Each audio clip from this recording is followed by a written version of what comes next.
All right, let's take a trip, a journey to the very edge of what we know, to one of the most extreme, most bizarre objects in the entire universe. We are going to fall into a black hole. And I promise you, what happens next is way stranger than you could possibly imagine. So let's just kick things off with a question that kind of flips the script on what you've probably heard.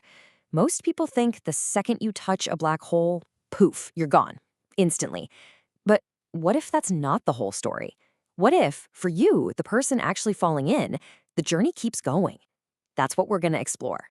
So, picture this. You're in your spaceship, just drifting. You're getting closer and closer to this patch of pure, impossible darkness that's literally bending the starlight around it. And then you start to feel it, just a little tug.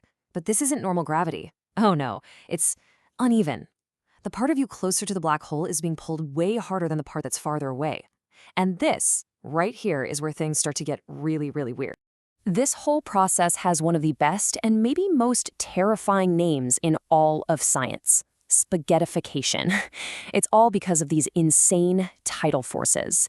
You know, the same thing that makes tides happen in our oceans, but cranked up to a level that is just unimaginable. It's basically a cosmic stretching rack that's about to reshape you in a very fundamental way. Let's really get into it. First, that gravity grabs your feet with way, way more force than it's pulling on your head. This difference in pulls starts to stretch you out, pulling you longer and thinner, while at the same time squeezing you from the sides. Eventually, that force gets so powerful, so overwhelming, it literally rips apart the bonds holding your atoms together. You stop being you and just become a stream of particles flowing down into the darkness. Now here's a crucial little detail. If you fell into a small black hole, yeah, you'd be spaghettified long before you even reach the edge. But a supermassive one, like the giants at the center of galaxies, the tidal forces at its edge are actually much gentler. You could cross its point of no return, the event horizon, totally fine. And it's right there, at that invisible line, that physics gets weird and reality itself literally splits in two. And this is the paradox. It's wild. For someone watching you from a safe distance, the black hole's insane gravity makes your time slow to a crawl. They'd see you get closer, slower, and redder, until you just freeze.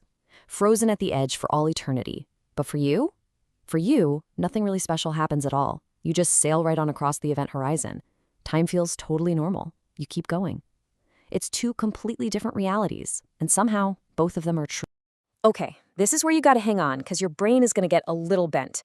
Inside that event horizon, space-time is so warped that space and time literally trade places. Think about it. Right now, you can move forwards, backwards, left, right, anywhere in space. But you are always, always moving forward in time. You can't stop it. Well, inside a black hole, every single direction in space now points to one place, the center. Space itself becomes that unstoppable forward march, just like time is for us. There's no turning back. And that unstoppable fall? It's surprisingly fast. From the moment you cross that event horizon, it would probably only take a few seconds from your point of view to reach the very heart of the black hole. The end of the line. You've arrived at the singularity.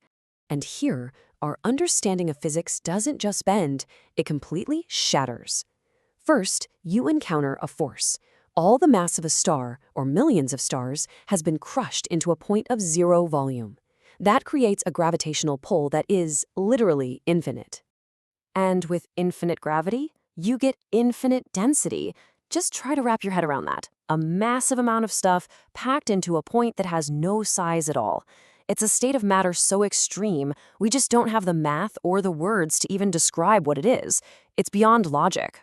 So at the singularity, everything that makes you, just ceases to exist in any way we recognize. That stream of atoms you became, it gets crushed into nothing. Light, space, time, it all just ends here. The very rules of the universe, the laws of physics themselves, just break down. It is the ultimate unknown.